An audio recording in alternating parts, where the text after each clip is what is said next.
The first step towards achieving your dreams is having the right coach. Get the best education with forensic classes by Diksha and make your NET forensic exam dreams come true. Download the app now. Hello everyone, welcome to our YouTube channel. And आज की class में हम पढ़ रहे हैं Mendelian disorders, जो कि बहुत ही ज़्यादा इंपॉर्टेंट टॉपिक है। एंड आपके DU MSc एंट्रेंस एग्जामिनेशन में इस टॉपिक से क्वेश्चंस आ सकते हैं। अगर आप DU MSc एंट्रेंस एग्जाम की प्रिपरेशन कर रहे हैं, DU ET PG forensic science की प्रिपरेशन कर रहे हैं, we have crash course for that, revision course for that. So आप क्विकली रिवाइज कर सकते हैं। सारी video lectures, PDF, study material, mock test available है। सो ये सारा कुछ आपको हमारे रिविजन कोर्स में मिलेगा। एंड 15 to 20 डेज में आपके एग्जामिनेशन होने वाले हैं। सो आप 15 से 20 डेज में क्विकली रिवाइज कर सकते हैं सारा का सारा DU का सिलेबस, एंड आप एग्जाम क्रैक कर सकते हैं, क्योंकि बहुत ही कंसाइज PDF मटेरियल आपको मिल रहा है। एंड आपको बहुत सारे MCQs मिलेंगे जो कि आपके एग्जाम परस्पेक्टिव से बहुत ही ज़्यादा इंपॉर्टेंट है। तो वो आप प्रैक्टिस करके एग्जाम क्लियर कर सकते हैं। So join our DU MSc entrance classes which is available only in our official application. So application की लिंक आपको डिस्क्रिप्शन में मिल जाएगी, वहाँ से आप एप्लीकेशन डाउनलोड कर सकते हैं एंड क्लासेस ज्वाइन कर सकते हैं। अगर आपको क्लासेस ज्वाइन नहीं करना है, आपको सिर्फ और सिर्फ स्टडी मटेरियल चाहिए, सो DU MSc entrance forensic science की स्टडी मटेरियल भी अवेलेबल है हमारे ऑफिशियल ऐप पे, जिसे आप अनलॉक कर सकते हैं हमारे ऐप के through. So let's start today's class. It's about Mendelian disorders. So Mendelian disorders हम किसे कहते हैं? वो सारे के सारे disorder जो of course genetic है, मतलब एक generation से दूसरे generation वो जा रहे हैं, but किस order के through जा रहे हैं? Mendelian order के through जा रहे हैं। तो मेंडल ने हमें 3 important laws दिए थे, जिन्हें हम कहते हैं Mendel's law या law of inheritance. So पहला law क्या था? So first law was law of dominance. Law of dominance. तो लॉ ऑफ डोमिनेंस को फॉलो करते हैं ये डिसऑर्डर्स। दूसरा है law of segregation and law of independence assortment. Law of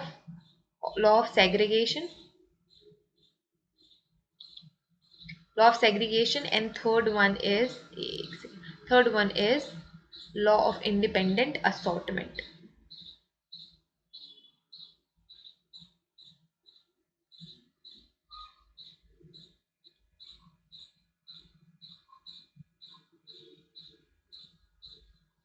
independent assortment, so law of independent assortment, ये 3 important Mendel के law थे जो ये डिसऑर्डर्स फॉलो करते हैं। सो इन डिसऑर्डर्स को आइडेंटिफाई करने के लिए हम पेडिग्रीज एनालिसिस या पेडिग्री डायग्राम बना सकते हैं। सो पेडिग्री डायग्राम इस तरीके से हम कुछ बनाते हैं। This is for male, this is for female. अगर इनके बीच लिंक है इट मीन्स मैरिज, एंड इसके नीचे जितने भी आ रहे हैं दिस इज देयर ऑफस्प्रिंग, उनके चिल्ड्रंस, एंड अगर उनकी किसी से शादी होती है तो ये वो पर्सन होते हैं। लाइक बॉक्स ही बनाना चाहिए भी किसी से मेल। सो इस तरीके से। और आपको ये जो रेड कलर फिल दिख रहा है, मतलब ये डिजीज्ड पर्सन है। तो इस तरीके से हम ट्रैक कर सकते हैं जेनेटिक डिसऑर्डर्स को, जेनेटिक डिजीजेस को। हमने क्रोमोसोमल डिजीजेस ऑलरेडी कंप्लीट कर लिए, क्रोमोसोमल डिसऑर्डर्स ऑलरेडी कंप्लीट कर लिए हैं। आज की क्लास में हम पढ़ रहे हैं मेंडेलियन डिसऑर्डर्स। सो बहुत ही ज़्यादा इंपॉर्टेंट डिसऑर्डर है colour blindness. Colour blindness follow करता है मेंडेलियन पाथ, एंड ये एक रेसेसिव डिसऑर्डर है। सो डोमिनेंस एंड रेसेसिव का, सो डोमिनेंट एंड रेसेसिव क्या होते हैं ये हमें ऑलरेडी पता है कि डोमिनेंट कैरेक्टर, डोमिनेंट जीन के प्रेजेंस में जो दूसरा जीन है वो एक्सप्रेस खुद को नहीं करता, सिर्फ और सिर्फ डोमिनेंट जीन्स ही खुद को एक्सप्रेस करते हैं।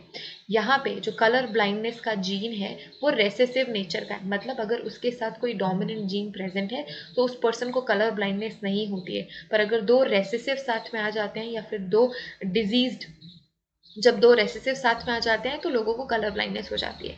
तो यह समझेंगे कि कैसे होती है। It is a sex linked recessive disorder. तो सेक्स लिंक डिसऑर्डर का मतलब एक्स वाई क्रोमोसोम से रिलेटेड है, एंड रेसेसिव डिसऑर्डर का मतलब क्या, अगर कोई डोमिनेंट कैरेक्टर प्रेजेंट है तो ये खुद को एक्सप्रेस नहीं करेंगे, मतलब कलर ब्लाइंडनेस नहीं होगी। This is due to defect in either red और ग्रीन कोन ऑफ आई। अब हमारी जो आईज हैं जो कलर डिटेक्ट करती हैं, उसमें जो रेड कलर और ग्रीन कलर होता है इसके डिटेक्शन में डिफेक्ट आ जाता है। सो जब इसके डिटेक्शन में डिफेक्ट आ जाता है कलर को डिस्क्रिमिनेट नहीं कर पाते बिटवीन रेड एंड ग्रीन। ठीक है। सो जिनको भी कलर ब्लाइंडनेस होता है उनको रेड एंड ग्रीन कलर में डिफरेंस समझ में नहीं आता है। ये कितना डेंजरस है। सोचो अगर कोई ड्राइव कर रहा है, उसको कलर ब्लाइंडनेस है, इन सिग्नल है, तो रेड ग्रीन का पता ही नहीं चलेगा, है ना। सो ये डेंजरस डिसऑर्डर तो है। ये क्यों हो रहा है? Because of red and green cone जो होती है आई में, जो कलर डिटेक्ट करती है, उसमें डिफेक्ट आ गया है and it is sex linked recessive disorder. ये इंपॉर्टेंट है, यहाँ से क्वेश्चन बन सकता है, आपसे ये क्वेश्चन में पूछ सकते हैं कि जो कलर ब्लाइंडनेस है वो किस तरीके का डिसऑर्डर है। So it is recessive in nature and sex linked. ठीक है, सो किस क्रोमोसोम में लिंक है? तो आपके एक्स क्रोमोसोम में लिंक होता है। अब जब एक्स क्रोमोसोम में लिंक है तो दो एक्स क्रोमोसोम होते हैं फीमेल के पास और एक एक्स क्रोमोसोम होता है बेचारे मेल के पास। सो इसी वजह से अगर कोई भी मेल है जो एक्स क्रोमोसोम में कलर ब्लाइंडनेस कंटेन करेगा तो कलर ब्लाइंडनेस को हो जाएगा। कलर ब्लाइंडनेस उसको हो जाएगा बिकॉज कोई एक कलर ब्लाइंडनेस उसे हो जाएगा क्योंकि सिर्फ एक ही एक्स क्रोमोसोम है यहाँ पे एंड वाई डोमिनेट नहीं कर पाएगा एक्स क्रोमोसोम को। तो ये क्या हो जाएगा? Colour blindness. सी भी लिख देती हूँ मैं, कलर ब्लाइंडनेस हो जाती है। वही फीमेल में अगर कोई एक भी क्रोमोसोम कलर ब्लाइंडनेस कैरी करता है तो जो दूसरा एक्स क्रोमोसोम है वो डोमिनेट कर लेगा दूसरे एक्स क्रोमोसोम को एंड फीमेल्स हमेशा कैरियर होती हैं या फिर उनको कलर ब्लाइंडनेस नहीं, कैरियर होंगी तो भी कलर ब्लाइंडनेस नहीं होगा। ठीक है, जब तक दोनों क्रोमोसोम में कलर ब्लाइंडनेस के जीन नहीं आ जाते तब तक फीमेल्स अफेक्टेड नहीं होती। अदरवाइज अगर एक ही क्रोमोसोम में कलर ब्लाइंडनेस का जीन है तो वो कैरियर होती है। ठीक है, this defect is due to the mutation in certain genes which is present in the X chromosome. अब ये क्यों हो रहा है? म्यूटेशन की वजह से हो रहा है। मैंने आपको म्यूटेशन भी पढ़ाया हुआ है। Most of the time mutation is undesirable क्योंकि उससे कुछ ना कुछ डिफेक्ट होता है। यहाँ पे म्यूटेशन हो रहा है हमारे एक्स क्रोमोसोम में, एक्स क्रोमोसोम के कुछ जीन्स में म्यूटेशन हो रहा है जिसकी वजह से कलर ब्लाइंडनेस होती है। It occurs 8% in males, 8% males में होती है, 8% मेल्स को ये प्रॉब्लम होती है एंड 0.4% फीमेल्स को होती है, 0.4% फीमेल्स को होती है। देखो रेशियो उसमें कितना ज़्यादा डिफरेंस है।